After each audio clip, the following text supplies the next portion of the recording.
Kisah Rabiah dan Hasan al-Basri. Dihikayatkan bahwa setelah mati suaminya, beberapa pria ingin melamar dan beristrikan janda. Rabiah al-Adawiyah, di antara mereka Al-Hasan al-Basri, Malik bin Dinar dan Sabit al-Bunani. Ketika mereka datang untuk menyampaikan lamarannya, berkatalah Rabiah, "Siapakah yang terpandai dan paling alim di antara kamu? Akan aku terima sebagai suami." Maka ditunjukkan Hasan al-Basri sebagai pria yang memenuhi syarat itu. Berkata Rabiah, "Jika engkau dapat menjawab 4 pertanyaan yang aku kemukakan ini, aku akan menjadi istrimu. Tanyalah, semoga aku dapat menjawabnya." Kata Hasan al-Basri. Lalu bertanya Rabiah, "Bila aku mati dan keluar dari dunia ini, adakah aku tetap beriman atau tidak?" Hasan Basri menjawab, "Itu adalah sesuatu barang gaib dan tidak seorang dapat mengetahui barang yang gaib kecuali Allah."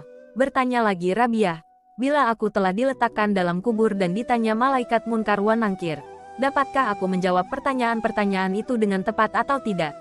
Hasan al-Basri menjawab, "Itu pula suatu yang gaib yang diketahui hanya oleh Allah." Bertanya Rabiah, "Bila orang-orang di hari kiamat telah berkumpul dan menerima catatan amalnya masing-masing, dengan tangan kananku atau tangan kiriku akan menerima catatan amalanku. Itu pun barang yang gaib juga," jawab Hasan Basri.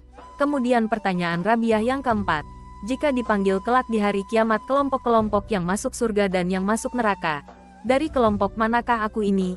"Itu pun barang yang gaib hanya diketahui oleh Allah Subhanahu wa Ta'ala," ujar Hasan al-Basri. Lalu berkata Rabiah, "Ki Hasan, barang siapa memikirkan 4 perkara yang aku tanyakan tadi, maka tidak memikirkan untuk menikah." Kemudian bertanya lagi Rabiah, "Hai Hasan, dalam berapa bagiankah Allah menciptakan akal?" 10 bagian, jawab Hasan. 9 untuk jenis pria dan 1 jenis untuk wanita.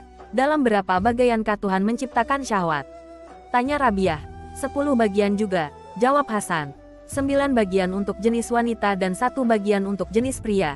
Kemudian pada akhirnya berkata Rabiah, "Hai Hasan, aku dapat menguasai 9 bagian syahwat dengan 1 bagian akal. Sedangkan kamu pihak pria tidak dapat menguasai 1 bagian syahwat dengan 9 bagian akal yang kamu dapat." Dan keluarlah oleh Hasan dokter rumah Rabiah al-Adawiyah dengan tangis air mata yang bercucuran.